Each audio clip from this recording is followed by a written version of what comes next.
सभी सभी साधकों का आज के सत्र में जुड़ने के लिए बहुत धन्यवाद। प्रणाम, गुरु क्षेत्र को प्रणाम।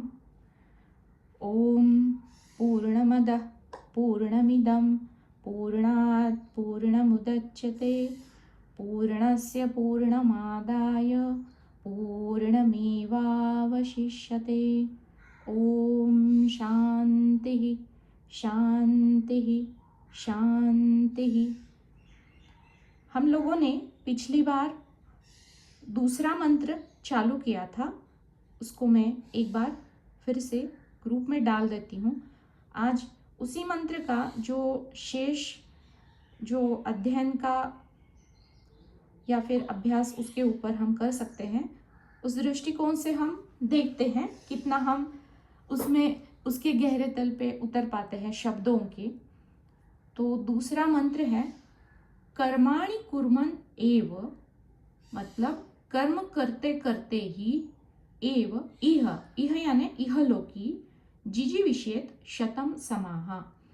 जिजीविषा किसकी है? जीव की है। तो जीव ने जिजीविषा यानी जीने की इच्छा करनी चाहिए।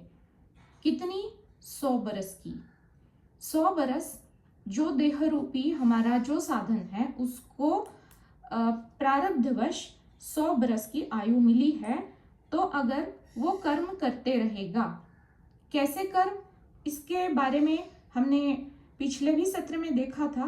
अब इसका फिर से हम थोड़ा रिवीजन इस बार भी कर लेंगे।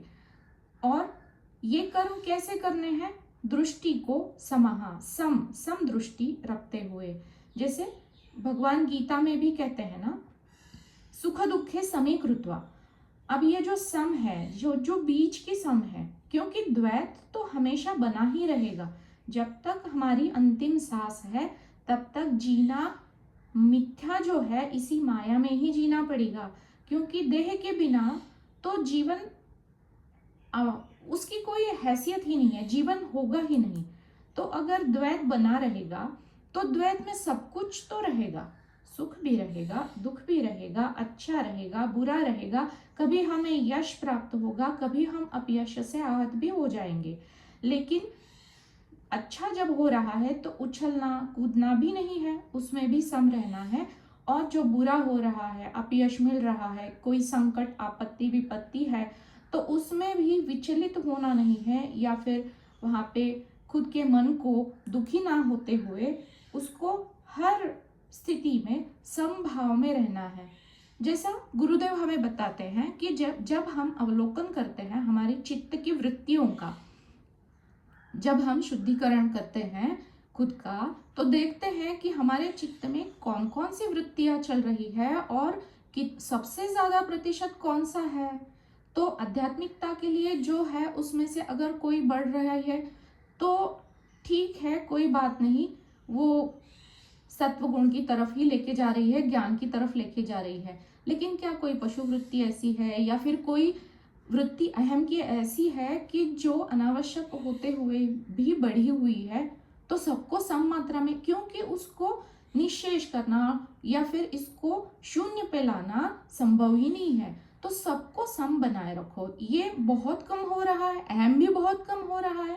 तो एक सत्र में गुरुजी ने, मैंने जब पूछा था कि अगर इस अहम को हम शून्य पे ला देंगे, बचे ही ना अहम, तो गुरुजी ने बोला नहीं नहीं, ऐसा नहीं होता है, हमें द्वैत में ही रहना है। इसलिए द्वैत में रहने के लिए अहम आवश्यक है। अब जिसका अहम पूर्ण तरह से निशेष हो गया है, वो बस चंद 2 या 3 दिनों का मेहमान है, वो जिंदा नहीं रहेगा ज्यादा।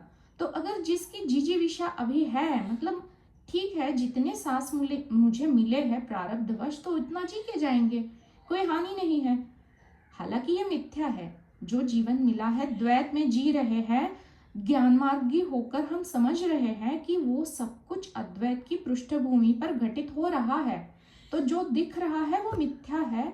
इस प्रकार से जब हम जानेंगे तब वो होकर भी ना होने के बराबर होगा। हालांकि हम ज्ञान मार्ग में तो जान ही रहे हैं कि कुछ भी तो नहीं है, क्योंकि अगर ये सृष्टि की उत्पत्ति ही नहीं हुई है तो ये मैंपना कहाँ, मेरी भी उत्पत्ति कहाँ हुई है।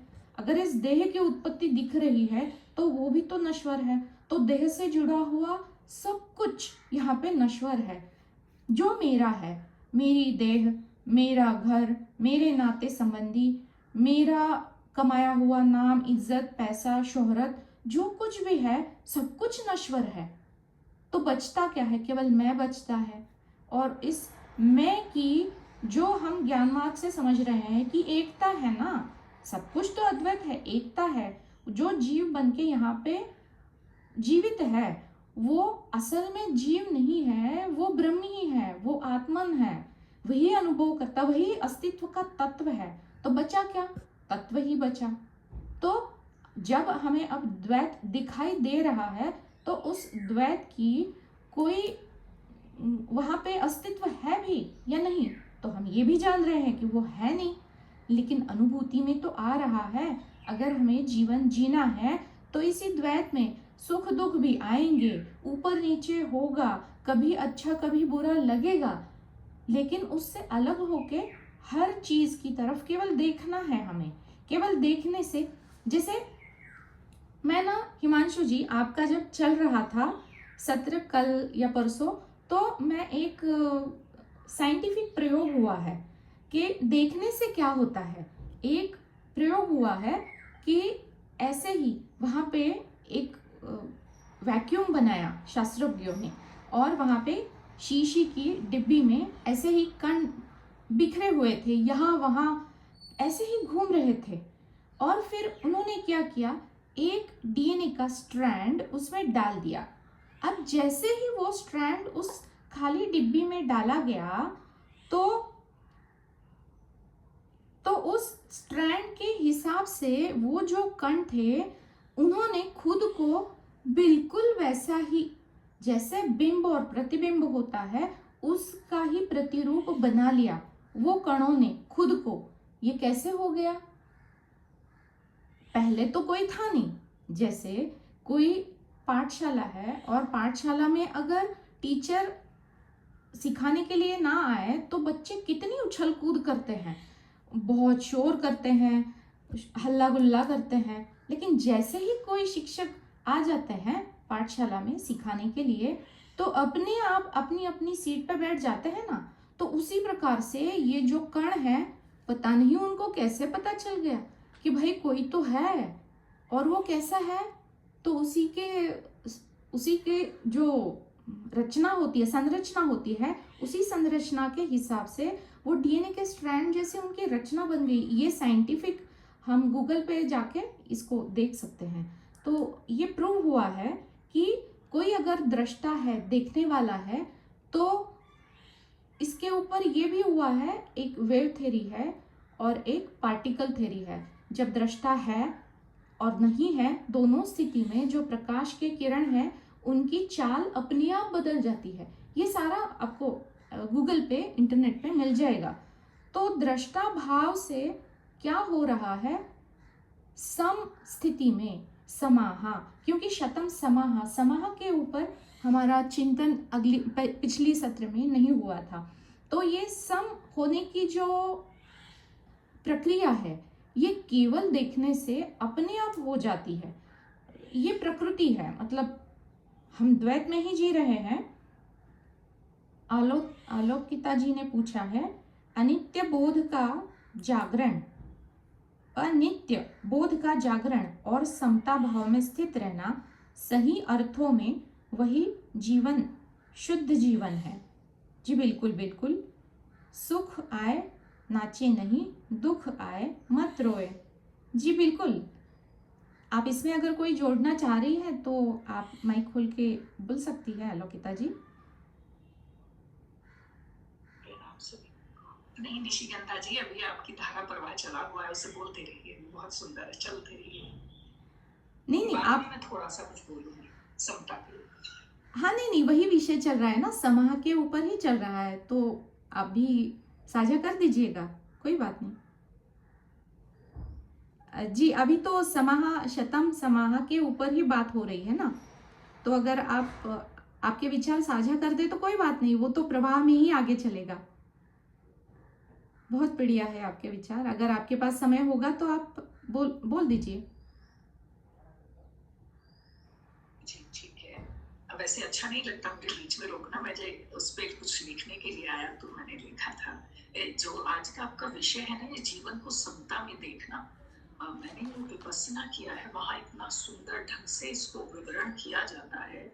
ज्ञान मार्ग पे आने के बाद भी मैं इस पे गई। तो जो देखने की दृष्टि का आप अभी जैसे कह रहे थे ना कि देखना, जब एक संस्कार पैदा होना होता है, जिस वक्त बनना होगा, उसकी भी एक प्रक्रिया है। आज समय आपके पास शायद कम होगा, उसका एक प्रोसीजर है कि किस वक्त संस्कार बनता है। और उस वक्त यदि उसको देख लिया जाए समता में, ना जरा सा भी दुखी होना है, ना अच्छे संवेदनाओं को पकड़ना है, और समता में बस तटस्थ रह के यदि उसे देख लिया जाए, उस वक्त संस्कार बनेगा ही नहीं। कुछ ही मिनट में आप पाएंगे कि मन वहां से बिल्कुल पूरी तरह खाली हो गया है, और एक कोई संस्कार जो पुराना था वो भी विदे हो गया, उसकी उदीमना हो जाती है। तो धीरे धीरे चित्त इतना खाली हो जाता है कि जैसे ही हम वहां से जो काम, यहाँ देखिए कि साक्षी भाव सेम काम करता है कि आपको बस देखना है। देखना मतलब मन के बिना देखना। क्या देखना है? बीच से मन को हटा दीजिए। फिर आप खा रहे हैं उसे देखिए, चल रहे हैं तो उसे देखिए, किसी को क्रोध आया तो देखिए। तो जो मन के बिना जब देखना वाला प्रकट होने लगता है ना, उसका अभ्यास हो जाता है। तो जो देखा जा रहा है, फिर देखते देखते स्वतः ही सारी चीजों में से अलग हो जाता है एक दृष्टा, और फिर आपको दिखने लगता है, मन अलग दिखने लगता है, शरीर अलग दिखने लगता है। तो ये मेरी प्रॉब्लम बड़े अच्छे से जो मेरी सोल हुई थी, ये विपස්සना में जाके हुई 10 दिन में।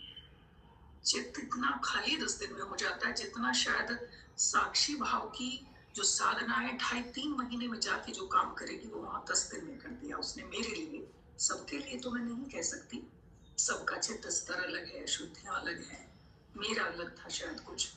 लेकिन इतना हल्का आपका मन और शरीर हो जाता है जैसे हम हवा में उड़ रहे हैं।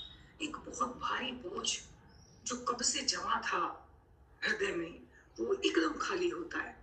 फिर जिसके प्रति कोई द्वेष या अत्यधिक आसक्ति आपके मन में जमा थी, वो एकदम खाली हो जाता है। तो मैंने उसको वहां इतने नजदीकी से देखा है कि 10 घंटे की डेली साधना, यानी लगभग 10 दिन के शिविर में हमें 100 घंटे साधना करने का मौका मिलता है। तो लगातार आपका चित्त क्या है, उसी में डूबा हुआ है, उन्हीं रस में। जो वहां की संकल्प शक्ति है आश्रम की, चारों तरफ जो कुछ लोग इतने महान, इतनी अच्छी ऊर्जा वाले होते हैं कि उनकी ऊर्जा आपको टच कर रही होती है। तो ऐसे धुलाई होती है चित्त की, पुराने जमा संस्कार इतनी जल्दी उभर के बाहर आते हैं और शरीर पे प्रकट होते हैं। तो कभी आप लोग कभी कहेंगे तो मैं साझा कर दूंगी कि किस तरह से संस्कार शरीर पे प्रकट होता है और किस तरह से उसकी उदीमना होती है, कैसे मिटता है वो। और ये आप देख सकते हैं, बहुत सारी अनुभूतियां होती है अलग अलग। तो बड़ा गहरा उसका भी रहस्य है। जी जी, कोई बात नहीं। आपको आपको अभी अगर वो साझा करना है तो आज का आप ही के इसके ऊपर हो जाए, कोई बात नहीं, क्योंकि शतम समाहा टॉपिक भी वही चल रहा है। तो कोई बात नहीं, किसी अलग दृष्टिकोण से उसकी तरफ देख लिया जाए। जी बिल्कुल, आप आगे बढ़िए। जी, कुछ लोग एक्चुअली लगता है कि विपස්සना क्यों, तो मुझे लगता है कि जो जब मैंने एक कोर्स किया ज्ञान मार्ग पे आने से पहले, तो वो मेरे लिए सिर्फ एक जादू की तरह काम किया कि तो कुछ अजीब ही विधि है। लेकिन ये भी अद्वैत वेदांत का ज्ञान है, जो भगवान बुद्ध ने दिया था, कि उन्होंने भी लास्ट में यही कहा कि भगवान जैसी कोई चीज नहीं, कुछ भी नहीं है, सिर्फ कर्म और कर्म संस्कार मिलकर आपका नया घर, मतलब नया जीवन, शरीर का धारण, वही तय करते हैं। ईश्वर जैसी कोई चीज उन्होंने नहीं मानी थी। पूरा अद्वैत वेदांत उसमें आता है। और अब ज्ञान मार्ग पे चलने के 1 साल बाद जब मैं गई, तो तब इतनी गहराई से समझ आया, अरे ये तो सारी चीजें गुरुदेव ने बताई हुई है अपने कार्यक्रम में। वो इतनी गहराई से अंदर उतरा, और उसको अब मैंने चित्त को स्पष्ट पहली बार समझा। मैं उलझी रहती थी, शरीर चित्त दृष्टा समझ नहीं आता था कि काम कहाँ हो रहा है। जो प्रोसेस है पूरा, जैसे कंप्यूटर में जब आपके प्रोग्राम कर दिया जाता है, तो बाहर आपके जो आउटपुट आता है, सिर्फ आप उसको देख रहे हैं। आपको दुख प्रकट हुआ, आपको क्रोध आ गया, यानी आपके शरीर पे वो प्रकट कैसे हो रहा है। लेकिन जब उसका प्रोसेसिंग अंदर ही अंदर चल रहा है सूक्ष्म रूप में, पराभौतिक स्तर पर, अर्थात चित्त, वो सारा का सारा काम जो चित्त पे होगा, एक भी विचार उठेगा वो पहले चित्त से उठेगा, और तब वो संवेदनाओं के रूप में और उसके माध्यम है, संज्ञा है, वो पहचानती है, उसके माध्यम से प्रकट होके वो शरीर पे प्रकट होगा ही होगा। क्रोध आपने प्रकट किया वो तो बाद की बात होती है, उससे पहले तो वो विचार बन चुका होता है चित्त पे। क्रोध तो शरीर पे, वाणी में, भाषा में बाद में दिखाई देता है, और उस वक्त आप अपने चित्त की अवस्था महसूस करें। अभी कम साधक हैं आज ग्रुप में, कभी आप प्रैक्टिकल रूप, अब तो आप लोग एक अच्छे स्तर पे हैं, लेकिन कभी भी देखिएगा कि जब किसी के प्रति प्रेम पैदा होगा, मातृत्व पैदा होगा, या किसी से बहुत ज्यादा क्रोध की भावना पैदा हुई, तो उस वक्त वो कहते हैं विपस्सना में कि सबसे पहले अपनी दृष्टि तुरंत अपने चित्त पे लेके जाएं। अगर उसमें हलचल है, सांस बढ़ी हुई है, आपकी व्याकुलता हुई, इट मीन्स संस्कार बनने का समय आ रहा है। चाहे वो संस्कार बनेगा ही बनेगा, चाहे प्रेम से बने, चाहे वो आपका क्रोध के प्रति यानी ईर्ष्या द्वेष का बने। दोनों में से कुछ भी अच्छा नहीं है, दोनों ही कर्म बनाएंगे। बस जब हलचल हुई और आपको समता में ठहर जाना है, अर्थात साक्षी भाव में, ना वो अच्छा है ना वो बुरा है, उस वक्त आपके शरीर पे संवेदना पूरी होगी। कहीं खुजली, कहीं टिकलिंग, कहीं ईचिंग, कहीं करंट जैसा लगना, कहीं धड़कन का तेज होना, दर्द हो जाना। तो नॉर्मली दृष्टि उस पर नहीं जाती, लेकिन जब जो लोग विपස්සना कर चुके होते हैं उनकी दृष्टि सबसे पहले शरीर पे भी जाएगी और चित्त पे जाएगी। तो जैसे ही आपको कोई उसमें परेशान नहीं होना है, चाहे संवेदना मीठी है या तीखी है, करंट जैसा लगा, इट मीन्स अब संवेदना के कारण बाहर दिखाई दे रहा है कि संस्कार बनने वाला है। बस उसी समय आपको समता में स्थित हो जाना है। अपनी दृष्टि को रोक लीजिए। सामने कोई आपके क्रोध कर रहा है, कोई नहीं, आप रुक जाइए कुछ सेकंड के लिए, और उसे एक विचार उठाना है कि समता स्थित रहनी चाहिए कि ये अनित्य है, अनित्य है, अनित्य है। साक्षी में हम विचल जाते हैं कई बार, क्योंकि कोई विचार काम करने के लिए मना किया जाता है कि विचार ना उठाएं। लेकिन जैसे ही अंदर एक विचार आप पैदा करेंगे, अनित्य है, अर्थात जो परिस्थिति प्रकट हुई है वो चली जाएगी अभी कुछ देर में। उस समय की स्थिति का अभ्यास ऐसा हो जाता है 10 दिन में कि जैसे ही स्थिति प्रकट होगी आप निद्रा में चले जाएंगे, आपको कुछ नहीं करना। निद्रा में ऑटोमेटिकली अभ्यास ऐसा इतनी जल्दी होता है चित्त को कि वो विचार सुन बनने लगता है कि नींद में भी आपको, जैसे सपोज करो कहीं चोट लग गई स्वप्न में, तो विचार पैदा हो जाएगा, समता बनी रहे, अनित्य बोध जगा रहे, समता बनी रहे, अनित्य बोध जगा रहे। ये इतना स्ट्रॉन्ग आपका विचार बन जाता है कि साक्षी का काम खुद ब खुद होने लगता है। ये मैंने अपने परोक्ष अनुभव से वहां किया अनुभव, और वो फिर आपके चित्त को इतने तेजी से बदलाव, शुद्धिकरण, संस्कार बनना ही बंद हो जाता है। तो मैं तो ये कहूंगी कि जो लोग अभी कुछ ऐसे साधक हैं जो ज्ञान मार्ग पे चल रहे हैं, लेकिन जीवन की कुछ चीजों को लेके अभी वो प्रश्न उठते हैं, तो मैं देखती हूँ कि वो नहीं समझ पाते हैं। बिल्कुल बुराई नहीं है कि हम किसी और मार्ग से, यदि हमारा चित्त खाली हो जाए और समझ पाए, तो जरूर 10 दिन का कोर्स करें।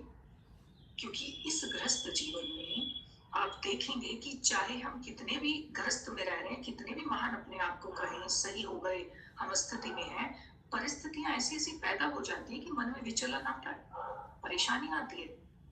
आसक्ति भी नहीं होगी, विषय छूट गए हैं, लेकिन क्रोध की स्थिति, दुख की स्थिति हो जाती है। लेकिन मैं कहती हूँ कि संस्कार से रहित यदि चित्त को करना है तो एक कोर्स जरूर करके देखें। इतना अच्छे से आपको समझ आ जाएगा, फिर साक्षी भाव भी, और उसके बाद जो वहां उनका अपना है, समता में स्थित रहना, समता में स्थित रहना। वो दिन भर आपकी वो शब्द जो वहां ऑडियो रिकॉर्डेड सब कुछ है, गुरुदेव का ज्ञान, तो आप कर सकते हैं। पहले मुझे भी लगता था मैंने एक मार्ग लिया, एक गुरु होना चाहिए, लेकिन नहीं, ऐसा नहीं है। अगर वहां जाकर के मेरे चित्त में जमा संस्कार निकल गए 10 दिन में काफी, उसके बाद मेरा जीवन कैसे बदला वो मुझे पता है। वहां से आने के हार्डली 1 हफ्ते के बाद मेरी बुद्धि ने समर्पण कर दिया था। इन्हीं इसी आत्म में बौद्ध सत्संग के, आध्यात्मिक ज्ञान चर्चा के सत्संग में बुद्धि ने समर्पण कर दिया कि बस मुझे कोई ज्ञान मानव चाहिए। सुनते सुनते थक गई मुझे उनसे इन शब्दों को, अनुभव करता ज्ञान, दृष्टा नहीं चाहिए। समर्पण कर दिया और मैंने 2-2.5 महीने के लिए सारे गुरु छोड़ दिए। इतनी इतनी तेजी से उस 10 दिन के शिविर में काम किया मेरे जीवन। तो सबके लिए तो मैं नहीं कह जी सकती, जी लेकिन जी चाहे एक बार जीवन 10 दिन आप वहाँ जीते हैं, 7 दिन भोजन, पूरी चारों तरफ ऊर्जा ही ऊर्जा होती है, संकल्पित है और बड़ी तेजी से वहाँ काम होता है और अनुभूतियां तो ऐसी होती हैं 10 दिन में कि पूछिए मत। सीधे ऊर्जा सहस्त्रार्थ पे सर से ऊपर ऊर्जा आपको लेके जाती है, पूरे चक्र खाली हो जाते हैं, शुद्ध एकदम। ये मेरा अपना अनुभव है। तो समता में रहना इतना आसानी से वो कह देते हैं कि बस कुछ आया और बस देख लिया, तटस्थ भाव से हो जाएगी तुरंत, एकदम आप इसमें सचेत होकर के जी कुछ ही दिन अभ्यास जी करना जी, है। बिल्कुल बिल्कुल। यहाँ पे ये जो उपनिषदों का अध्ययन है, ये हमें वही करवाने की कोशिश कर रहा है। अब देखिए, पहला जो श्लोक है उसके ऊपर 4 सत्र हुए, और फिर गीता के दृष्टिकोण से हमने उसको फिर से अध्ययन किया तो 6 हो गए। अब जाके फिर से पहली इकाई दुकाई से फिर से ये श्रुतियां हमें बता रही है कि कोई बात नहीं, ज्ञान तो परोस दिया है, लेकिन अगर वो हजम नहीं हो पा रहा है, पचा नहीं पा रहे हैं, कोई बात नहीं, पहली कक्षा से कैसे शुरू करना है। अब ये क्यों शुरू करना है? क्योंकि पिछले सत्र में जैसे विषय चला था, दुख तो सभी को है, क्योंकि ये भवसागर है जो दुखों से भरा पड़ा हुआ है। और ये दुख मुझे क्यों है? अज्ञान की वजह से है। अगर उस दुख को दूर करना है, 1 बार 2 बार 3 बार के लिए नहीं, हमेशा के लिए, अपुनरावर्ती, जो फिर से लौट के कभी आए ही ना, इस प्रकार से दुख के मूल को अगर जानना है तो पहले पहचानो कि मेरे जीवन में कौन से प्रकार का दुख है, शारीरिक, मानसिक, आर्थिक, कौटुंबिक, कोई जो भी है, परिस्थितिवश कोई भी, पहले उस दुख को, प्रॉब्लम का सॉल्यूशन तभी मिलेगा जब हम ये जानेंगे कि भाई मुझे कोई तो कोई प्रश्न है, कहीं ना कहीं पे तो मैं अड़ा हुआ हूँ। जब हम ये जान लेंगे तभी ना उस प्रश्न के उत्तर को खोज पाएंगे। अगर मेरे जीवन में कोई दुख है ही नहीं, क्योंकि अस्तित्व में दुख है नहीं, तो ये हम खुद की दिशा भूल कहीं कर नहीं रहे हैं। इस दृष्टिकोण से देखना भी है, क्योंकि अगर ज्ञान अभी तक पचा नहीं है, वो उसमें स्थिति नहीं हो पा रही है, तो कहाँ से शुरू करना है? इसके लिए ये दूसरा मंत्र श्रुति हमें बता रही है, जिजीविषेद शतम समाहा। अभी आपका बाकी है, बहुत कुछ बाकी है, आपको लग रहा है कि कर्म के बंधन छूट गए हैं, आप आगे निकल चुके हैं, लेकिन कर्म के बंधन इतने सूक्ष्म होते हैं, कितने जन्म की यात्रा घटित हुई है, हमें पता नहीं है कि पिछले जन्मों में हमने क्या क्या किया हुआ है, मैपना से, देह बुद्धि में रहते हुए। तो अब उनको पीछे जाके देखने की कोई आवश्यकता है नहीं। श्रुति क्या बता रही है? वर्तमान में जीवन जियो। किस प्रकार जियो? सम, गीता में बोलते हैं ना भगवान श्री कृष्ण, समत्वम योग उच्यते। तो जो भी सिक्का है उसके 2 सिरे हमेशा रहेंगे, अच्छा बुरा, तो हमेशा सम की दृष्टि से हर सिचुएशन में देखने की कोशिश करो। अब ये तो होगा नहीं, कभी ना कभी तो हम दुख से विचलित हो जाएंगे, या फिर विपरीत परिस्थितियां आएंगी तो विचलित हो ही जाएंगे। इसीलिए निदिध्यासन कहा जाता है ना, जो अध्ययन किया हुआ है उस ज्ञान की स्मरण में रहना। अब पहले तो मंत्र में इतना सारा सब कुछ बताया ही हुआ है, तो पता नहीं किस वक्त हमें याद आ जाएगा कि त्यक्तेन भुंजी था, त्याग पूर्वक इस्तेमाल करो। कब हमें याद आ जाएगा कि माँ गृधा, लोभ मत करना। तो ये तो एक मंत्र के जैसे हैं जो हमेशा हमारी सहायता करेंगे। जहाँ पे भी हम अपने लक्ष्य से भटकाव होगा तो ये हमारी बिल्कुल और बिल्कुल मदद करने के लिए सामने हाजिर ही होंगे, क्योंकि ये अध्ययन तो केवल दुख की निवृत्ति के लिए है। अगर दुख का कारण अज्ञान है तो अज्ञान को हटाने के लिए पहली इकाई से, पहली दुकाई से शुरू करने जा रहे हैं। तो यहाँ पे अगर पूरी तरह ज्ञान में स्थित जो है उस वो यहाँ पे साधक आके अगर बताएंगे कि भाई सृष्टि तो हुई नहीं है, अस्तित्व में कुछ है नहीं, मैं भी नहीं हूँ, तो क्या आधा अधूरा ज्ञान ग्रहण किया हुआ साधक इसको पचा पाएगा? इसलिए गुरुदेव भी बताते हैं जो अभी अज्ञानी है उनको ये ज्ञान परोसो ही मत, कहीं वो मानसिक दुविधा में या फिर डिप्रेशन में ना चला जाए, क्योंकि वो इसको झेल ही नहीं पाएंगे। तो हमारे आजू बाजू में हम देखते हैं ना कि कितने सारे दुखी लोग हैं, किसी ना किसी प्रकार के अलग अलग नाना विधा दुविधा है, उनको बहुत सारे दुख है। तो अब इस ज्ञान का फायदा ही क्या? अगर इस ज्ञान की वजह से किसी का अगर दुख दूर हो रहा है, अगर उसकी दृष्टि थोड़ी सी भी बदल पा रही है, तो फिर फायदा है। अगर हम खुद के पास ही वो रखेंगे तो फिर वो मेरे लिए ही हो गया।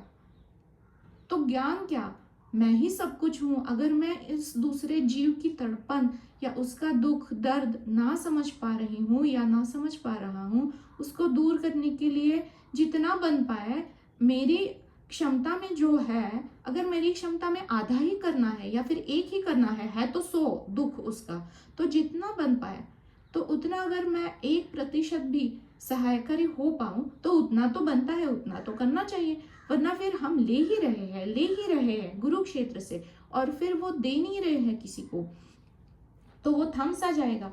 अब इसलिए कैसे शुरुआत करनी है?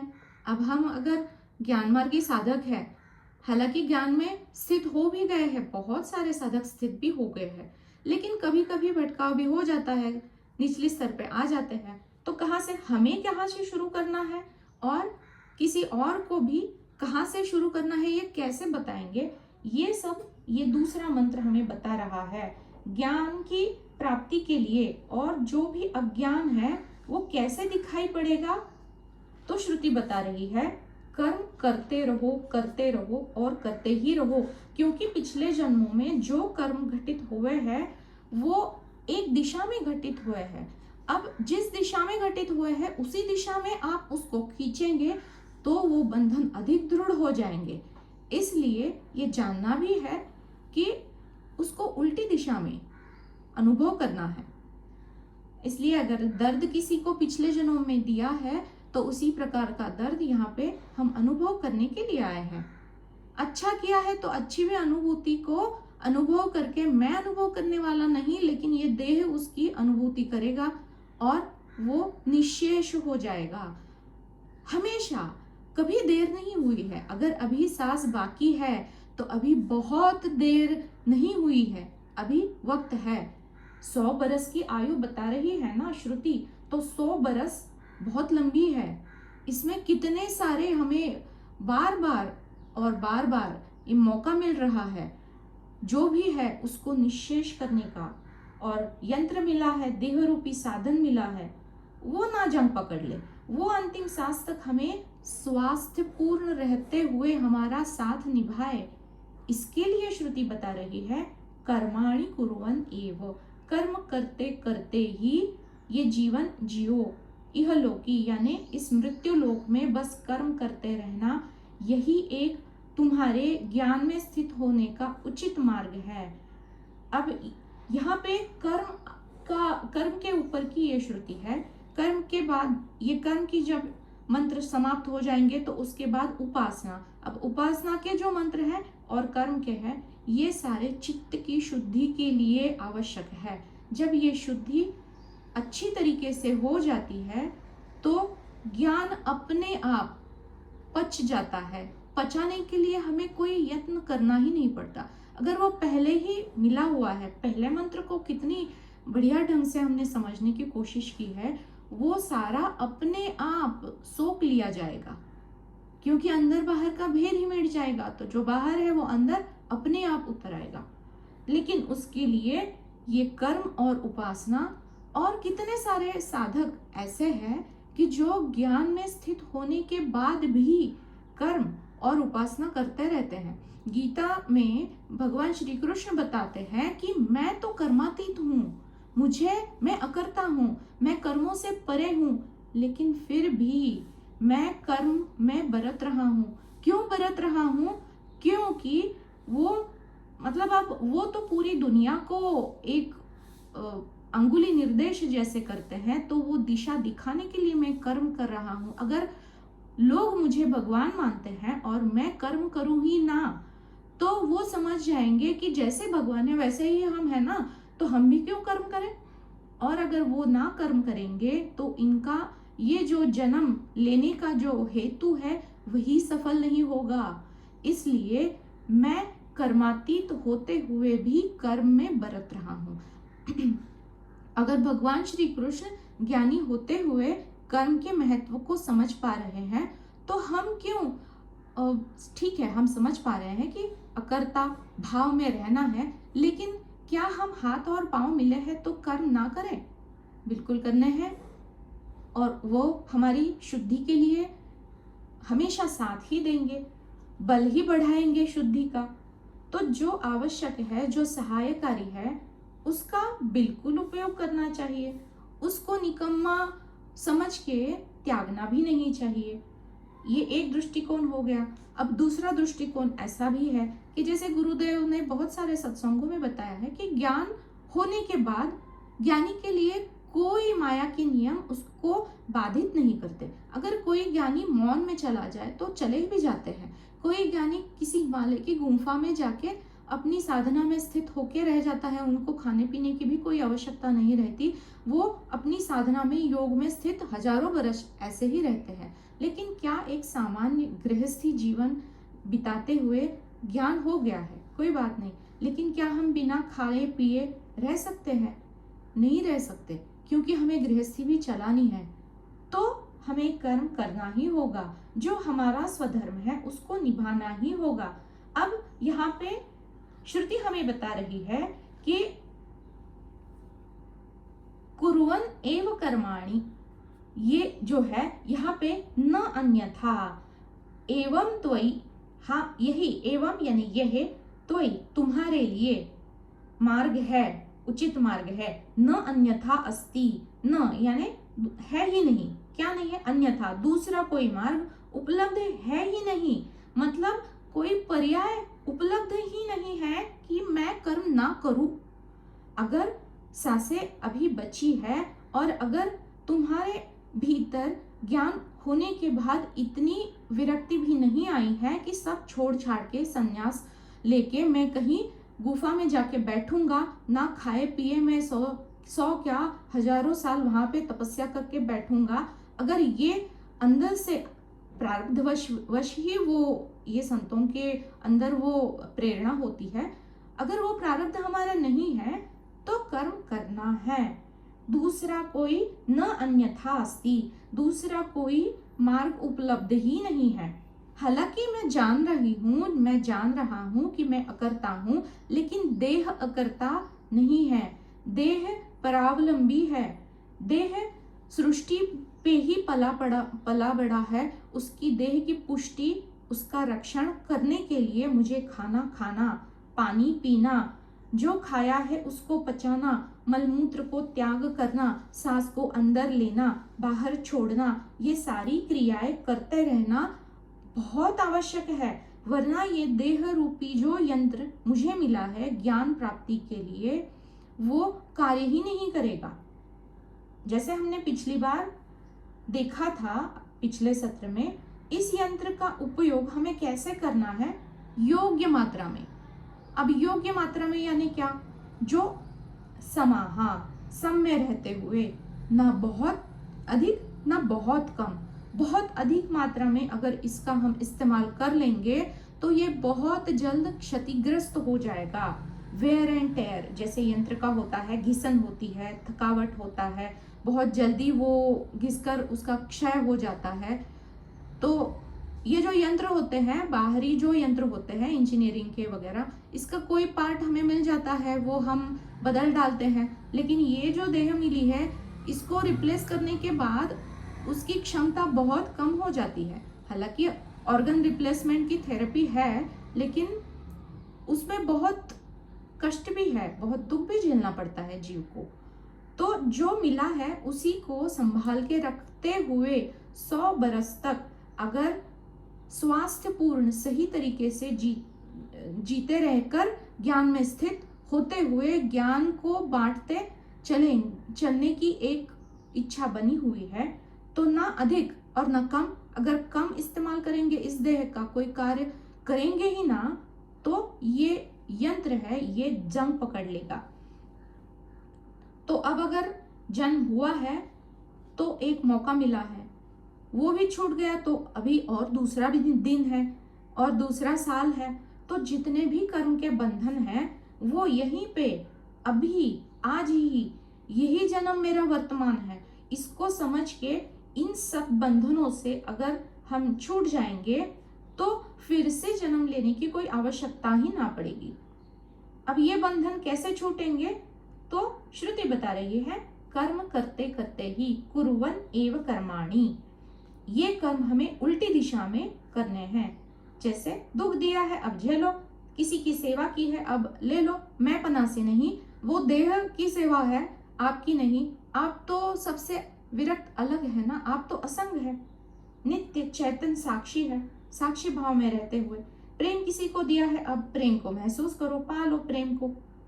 किसी का द्वेष किया है तो कोई आपका द्वेष करेगा, उसका स्वीकार मैंने ही किया है और मैं ही उसको वापस झेल रहा हूं। इस भाव से जब हम इसको स्वीकार कर लेंगे द्वैत में रहते हुए, तो ये द्वैत अपने आप निशेष होने की कगार पर है, होने ही वाला है निशेष, ये हमें समझना चाहिए।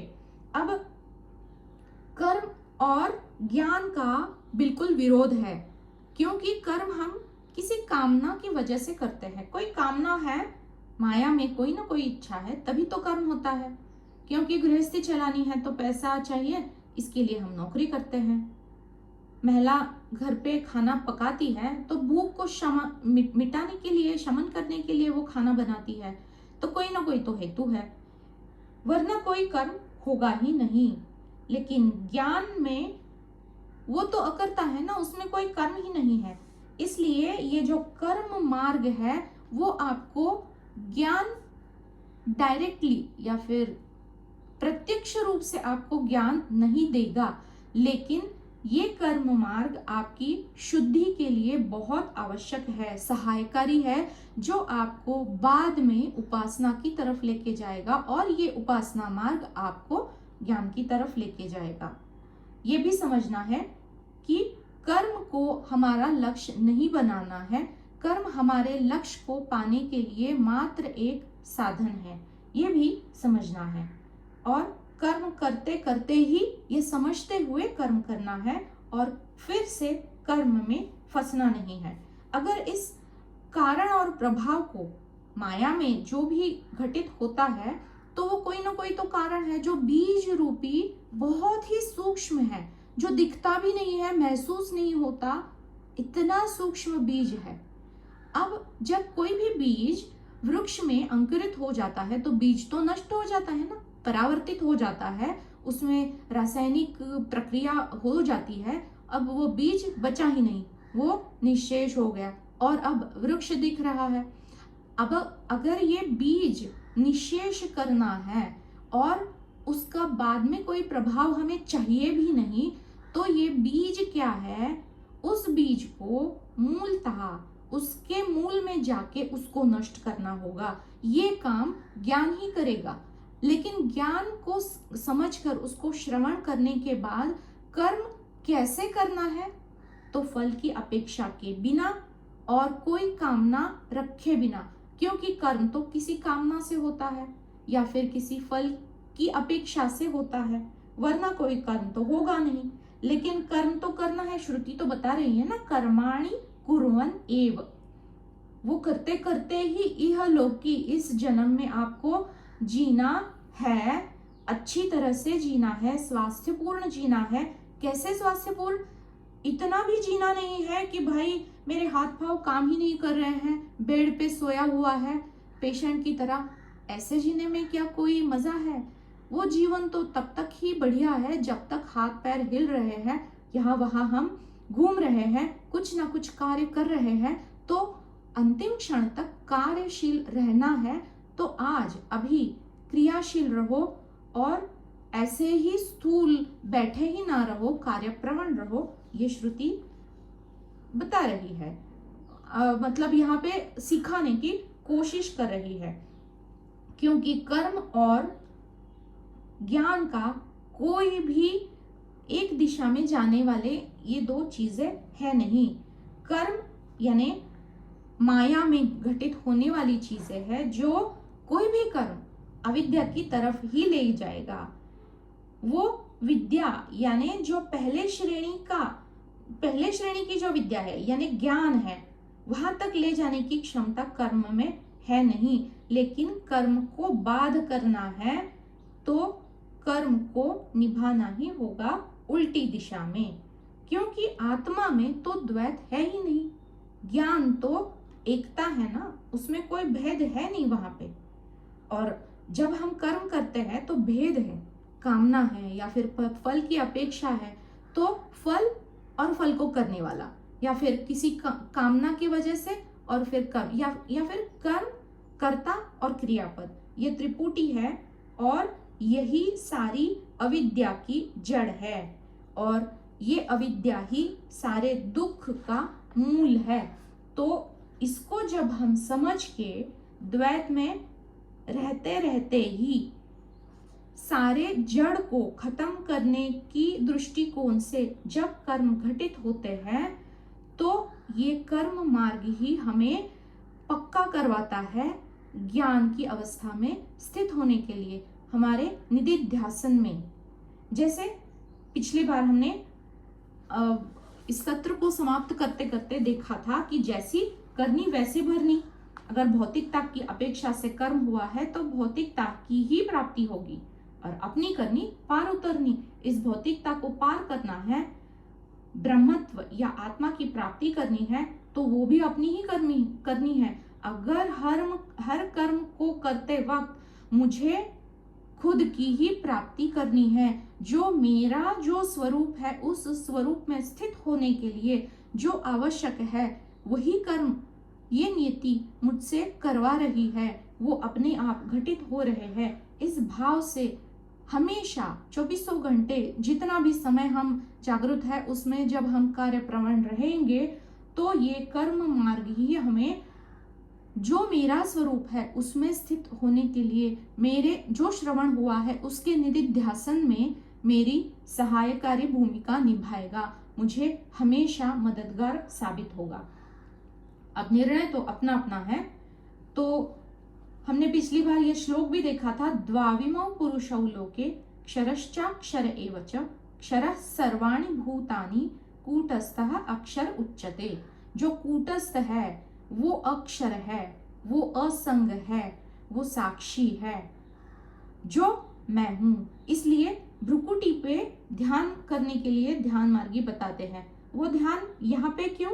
मेरा जो स्वरूप है वो वहीं पर स्थित है, वो कभी वहां से च्युत या नीचे ढलना या फिर नीचे खिसकना वो ना हो। इसलिए मेरा स्वरूप जो कूटस्थ असंग चिद रूप साक्षी चैतन्य है, उसमें अगर मैं खुद को देख पाया तो मैं ज्ञान में अवस्थित हो पाया।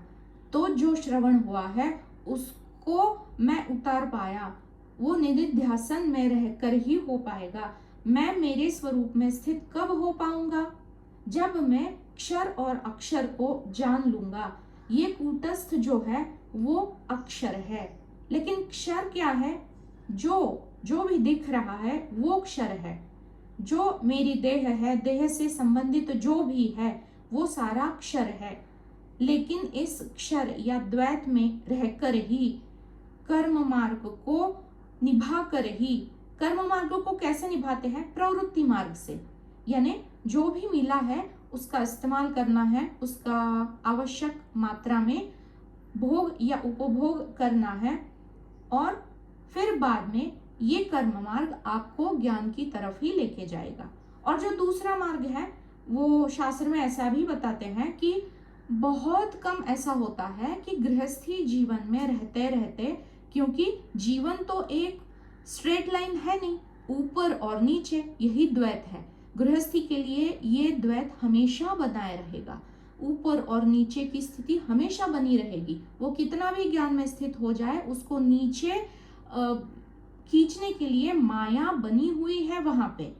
तो बहुत कम ऐसे साधक है जो गृहस्थी में रहते रहते इस स्वरूप को, जो मैं हूं, उसको पा लेते हैं। इसलिए शास्त्रों में बताया जाता है कि अगर आपको उपलब्धि है तो आप जब सही समय आए तो अपनी सांसारिकता से थोड़ा हट जाओ। अब संन्यास तो संभव नहीं है, वहां पे संन्यास ही बताया गया है मोक्ष के लिए। लेकिन ये सब कुछ जो हम जहाँ हैं, जैसे हैं, वहीं पे रहकर अगर हम इस निवृत्ति पर मार्ग पर चलेंगे, यानी क्या, कामना को त्यागेंगे, त्याग पूर्वक भोगेंगे, त्यक्तेन भुंजिता को याद रखेंगे, तब ये ज्ञान अपने आप प्रकाशित हो जाएगा। यही कर्म मार्ग हमें इस ज्ञान की तरफ अभिमुख करके ऊपर की ओर लेके जाएगा। ये क्षमता कर्म मार्ग में है। ये श्रद्धा से जब हम ज्ञान में स्थित होते होते कर्म को निभाएंगे, तो ये ज्ञान में जब हम स्थित हो जाएंगे तो इस प्रवृत्ति मार्ग से होते हुए हम निवृत्ति मार्ग पर मानसिक तौर पर चलते चलते इस अपुनरावृत्ति को प्राप्त हो जाएंगे। अब जो निवृत्ति मार्ग है या फिर ज्ञान मार्ग है, उसमें तो ये सारा जो जीवन है वो सपना ही बताया जाता है। जीवन एक लंबा चलने वाला सपना है, लेकिन जब हम सपने में होते हैं तो सपने में सब कुछ सच लग रहा होता है। अगर वहां पे भय हमें लग रहा है, तो जब हम भय से उठ जाएंगे ना, जागरूक हो पाएंगे, तो हम देखेंगे कि भाई यहाँ पे स्वेटिंग हो गई है, मेरे माथे पे पसीने की बूंदे हैं। तो कौन आहत हुआ? मैं ही आहत हो रहा हूं। सपने में क्या मेरा अस्तित्व है? नहीं है, वो तो झूठ है ना। लेकिन फिर भी उसका असर तो हो रहा है। जो झूठ है उसका भी असर हो रहा है। तो ये जो झूठ है, ये जो जीवन है, ये झूठ है, मिथ्या है, पता है, लेकिन फिर भी असर तो हो रहा है। तो किसको हो रहा है? बस वही तो जानना है। जिस प्रकार स्वप्न और स्वप्न की वृत्तियां, सारी भावनाएं, जो भी चल रहा है, वो सपना खत्म होने के बाद अपने आप निवृत्त हो जाती है, निश्शेष हो जाती है, कुछ भी जागृति में बचता नहीं है। बिल्कुल उसी प्रकार जब ज्ञान में स्थित होंगे, अभी तो ज्ञान का श्रवण बहुत कर लिया है हमने, लेकिन उस पर अपना मनन जब करेंगे, अपना जब निधिध्यासन होगा उस ज्ञान का, तब जाके ये जो सपना है, ये जो अज्ञान है और ये जो जगत के प्रति जो सत्यता भाव है, इससे निवृत्ति अपने आप हो जाएगी। लेकिन ये रास्ता तो द्वैत से अद्वैत तक ही जाता है, और उनके लिए ज्ञान मार्ग उपलब्ध है, जो ये जान लेते हैं कि ये कर्म मार्ग मुझे मोक्ष की तरफ नहीं लेके जा रहा है, ये केवल मुझे सहायकारी हो रहा है, मुझे आगे बढ़ने के लिए, मेरे शुद्धिकरण के लिए। तो ये जो अक्षर मार्ग है, प्रवृत्ति मार्ग है, जो हम अपने अपने सांसारिकता को भोग के हमारी कामनाओं को निश्शेष करने के लिए उनको भोग रहे हैं, ताकि कुछ बचे ही ना, कोई शेष ना रह जाए। भाई जैसे गुरुदेव बताते हैं ना, हाँ चलो तुम्हें इसकी प्राप्ति करनी बाकी है तो कर लो, यही जीवन मिला है, इसी के लिए तो जीवन मिला है, इसको नकारना नहीं है, इसको पहले स्वीकार करो। कोई ना कोई कामना बची थी, कोई प्रॉब्लम नहीं है, बची है, कोई बात नहीं, जन्म मिला है ना, तो अगर बाद में फिर से आना नहीं है जन्म लेके, तो अभी जो मिला है उसकी उपलब्धि का पूरा पूरा उपयोग हमने करना ही चाहिए। तो कर्म मार्ग अभी शेष है ना, तो करो। श्रुति बता रही है, कर्माणि एव कुर्मन्, जीने की इच्छा करने वाले को जिजीविषा रखनी चाहिए। और बहुत लंबा समय मिला हुआ है ये सब कुछ निश्शेष करने के लिए, इसलिए कम उम्र की अपेक्षा मत रखो, ज्ञान की अपेक्षा रखो। जो भी प्रारब्धवश मिला है उसका पूरा निचोड़ कर उसका इस्तेमाल करो, उपयोगिता में सब कुछ लेके आओ, ताकि जिस लक्ष्य को सामने लेकर ये अनमोल सा जन्म मिला है, क्योंकि कितने दुख झेलते हुए हम यहाँ तक आए हैं। चींटी, हाथी, कुत्ता, सूअर, पता नहीं कितने सारे योनियों में जाते हुए हम यहाँ तक आए हैं। तो इस बस यहीं पे अभी इसी वक्त इसको अभी उपलब्धि है और बहुत समय है हाथ में। तो यहीं पे जो भी लक्ष्य को साधना है, इसी जन्म में इसको करने के लिए ये कर्म मार्ग आप हर साधक को सहायकारी है। कामना पूर्ति करने के लिए जो भी है वो कर्म करो, और वो कामना की पूर्ति होने के बाद समाधान पालो, तृप्ति पालो। अधिक लालसा मत रखो माँ गृधा, ये याद रखते हुए जो भी शेष है उसको संपूर्ण कर दो। जीवन अभी बाकी है। तो अब इसका अधिकारी, जो कर्म का अधिकारी है और जो ज्ञान का अधिकारी नहीं है, उनको भी कर्म करना है। और जो ज्ञान का अधिकारी हो गया, ज्ञान में स्थित हो गया, उसको भी अगर जिस प्रकार पहले बताया कि अभी मुझे भाई सब कुछ छोड़ छाड़ के मौन में या फिर कहीं गुफा में जाके बैठना नहीं है, तो वो मोक्ष का अधिकारी है, ज्ञान का अधिकारी है। अब उसके लिए कर्म का अधिकार बचता नहीं है। लेकिन अगर देह को स्वस्थपूर्ण बनाए रखना है तो उसको भी कर्म करते रहना है, ना अन्यथा अस्ति, दूसरा कोई मार्ग की उपलब्धि नहीं है। ये श्रुति यहाँ पे बता रही है। अब जैसे जो ज्ञान का अधिकारी नहीं है, उसको कैसे जानेंगे कि भाई मैं ज्ञान का अधिकारी हूं या नहीं हूं? जिज्ञासा तो है, आज तो बनी हुई है ज्ञान की। तो बहुत सारे लोग हम देखते हैं कि कोई ना कोई प्रवचन चल रहा होता है और बहुत सारे लोग वहां पे जाके सुनते रहते हैं, लेकिन वो जो ज्ञान वहां पे बटोरा जा रहा है, उस ज्ञान को ग्रहण करने की क्षमता उनमें नहीं होती। वो तो प्रारब्धवश ही होती है और पुरुषार्थ से उसको बढ़ाया जा सकता है। क्योंकि धर्म और अर्थ चार जो है, धर्म, अर्थ, काम और मोक्ष, ये चार पुरुषार्थ बताए हैं शास्त्रों में। तो धर्म और अर्थ जो है ये प्रारब्धवश है, और जो अर्थ और काम है ये पुरुषार्थ से साधे जा सकते हैं इसी जन्म में। और वो कैसे साधा जाए, इसके लिए सारी श्रुतियां, सारे उपनिषद प्रयासशील है हमें मददगार साबित होने के लिए। तो हम अगर ज्ञान के अधिकारी नहीं हैं तो ऐसे प्रवचनों में जाके हम सोएंगे, खर्राटे मारेंगे। क्यों? क्योंकि हमें उसमें रुचि उत्पन्न नहीं है। हालांकि हम समझ रहे हैं ये मेरे लिए श्रेयस्कर है, लेकिन वो श्रेयस्कर कब होगा? जब उसको हम सुनेंगे, उसके ऊपर चिंतन मनन करेंगे, अपना विचार उस पे रखेंगे, कोई प्रश्न या शंका होगी तो उसको समाधान करेंगे, तब जाके ना उस ज्ञान का श्रवण का फायदा है। वरना समझ तो पा रहे हैं लेकिन प्रवचन में जाके खर्राटे मार रहे हैं, तो क्या ये ज्ञान के अधिकारी है? नहीं है।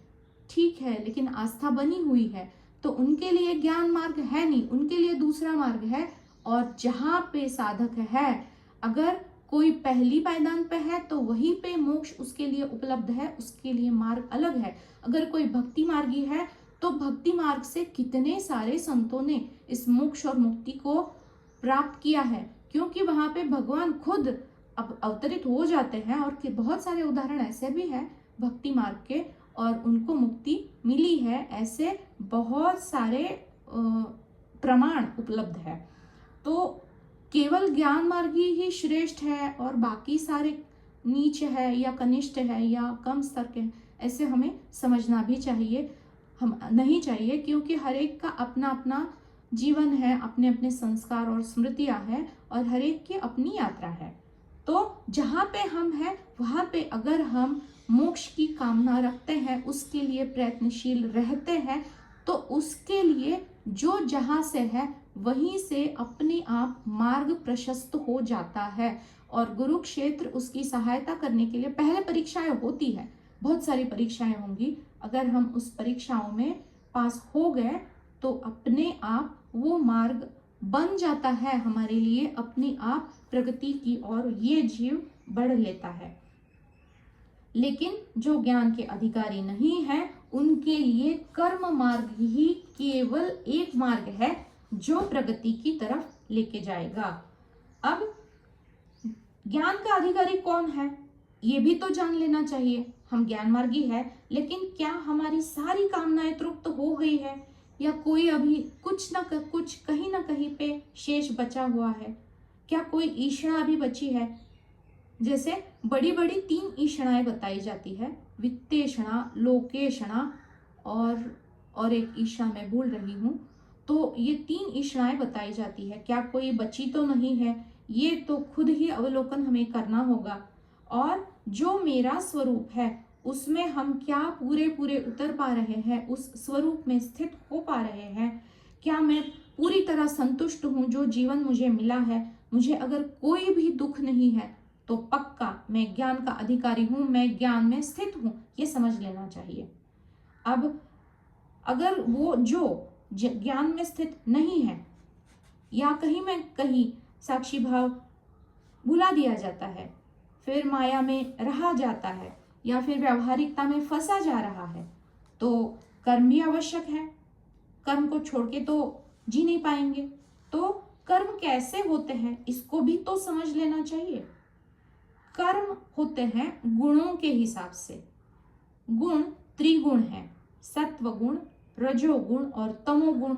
जैसे दोष भी 3 प्रकार के होते हैं, ये भी सत्वगुणी होते हैं, रजोगुणी और तमोगुणी। जिस जैसे गुण है वैसे ही प्रकार के दोष भी उत्पन्न होते हैं। अगर सत्व गुण ज्यादा है तो दैवी गुण है जो उन्नत दिशा में, ऊर्ध्व दिशा में लेके जाएगा। रजोगुण है तो राजस है, नया सृजनात्मक कुछ ना कुछ घटित होगा जो भौतिकता में ही बनाए रखेगा उस जीव को। और जो तमोगुण है वो तमस है ना, वो अंधकार की तरफ अधो दिशा में लेके जाएगा। अब ये जो अधो दिशा में लेके जाने वाले जो कर्म है उनको बयां करने के लिए श्रुति अब अगला मंत्र बता रही है। ये जो तमस है, तमस गुण का वर्णन अगले मंत्र में आएगा। तो अगर हम रजोगुण में है, अभी लौकिकता में फंसे हुए हैं, तो हमें अब देखिए एक एक नीचे के स्तर यहाँ पे श्रुतियां हमें बता रही है कि हमें कब कब कहाँ जाके खुद का अवलोकन करना है। अगर हम रजोगुणी हैं, जैसे कवि होते हैं जो कविताएं करते हैं, कुछ नया सृजनात्मक करते हैं, कलाकार होते हैं, चित्रकार होते हैं, तो रजोगुण ज्यादा है। ज्ञान की तरफ है तो रजोगुणात्मक सत्वगुण है, इनके भी परमुटेशंस कॉम्बिनेशंस होते हैं। लेकिन जो रजोगुणी लोग होते हैं वो तमस की तरफ आने के चांसेस होते हैं ज्ञान में स्थित होने के बाद भी। तो ये एक धोखे की सूचना यहाँ पे श्रुति बता रही है कि आप कहाँ कहाँ पे अटक सकते हो, कहाँ कहाँ पे नीचे फिसल सकते हो। तो ये जो तमोगुणी है तो ये कौन सी वृत्ति है और ये कहाँ पे लेके जा सकती है, इसको अब हम अगले सत्र में तीसरे मंत्र में इसका अध्ययन करेंगे। और यहाँ पे ये जो कर्म के बारे में इतना सारा हमने चर्चा और अध्ययन किया, तो इसके बारे में एक श्लोक गीता में 6वें अध्याय में आता है, अनाश्रितः कर्म फलम कार्यम करोति यः, मतलब जो कार्य करता है। कैसे? अनाश्रित, आश्रित नहीं है। किसके आश्रित? कर्म फल के आश्रित, जिसका कर्म नहीं है। सन्यासी च योगी च, वही सन्यासी भी है और वही योगी भी है। न निरग्निर न च क्रिया, उसके लिए क्रिया अगर वो कर भी रहा है तो वो भी घटित ना होने जैसी है। यानी कर्म के फल पर आश्रित ना होकर या फिर किसी फल से आसक्त ना होते हुए केवल मेरा स्वधर्म या कर्तव्य मानकर जो अपना कर्म करता है वही वास्तविक सन्यासी है और योगी भी है। इस श्लोक को मैं बाद में ग्रुप में डाल दूंगी ताकि इसके ऊपर फिर मनन हो सके आप सबका। लेकिन जो नित्य कर्म नहीं करता जो श्रुति बता रही है बिल्कुल गीता के श्लोक में यही बताया जा रहा है, इसलिए इसको मैं सबसे अंतिम ये श्लोक से समापन करने का मेरा विचार था। लेकिन जो नित्य कर्म नहीं करता, अपना कर्तव्य नहीं निभाता, वह सन्यासी भी नहीं है और ना वो योगी भी है, तो वो तो ज्ञान का अधिकारी हो ही नहीं सकता। इस प्रकार से सावधान श्रुति यहाँ पे कर रही है और कर्म की उपयोगिता एक साधक के लिए, उसके प्रगति के लिए कैसे सहायकारी है, इसके ऊपर का ये दूसरा मंत्र था। और जितना मैं इसके ऊपर गुरु कृपा से जितना मैं मनन कर पाई हूँ उतना मैंने पॉइंट्स निकाले थे। तो इसके बाद अगर आपको कोई पूछना है सवाल तो बिल्कुल पूछिए, या फिर आपका कोई मत है, कोई आपका अलग दृष्टिकोण है तो वो भी रख सकते हैं जी।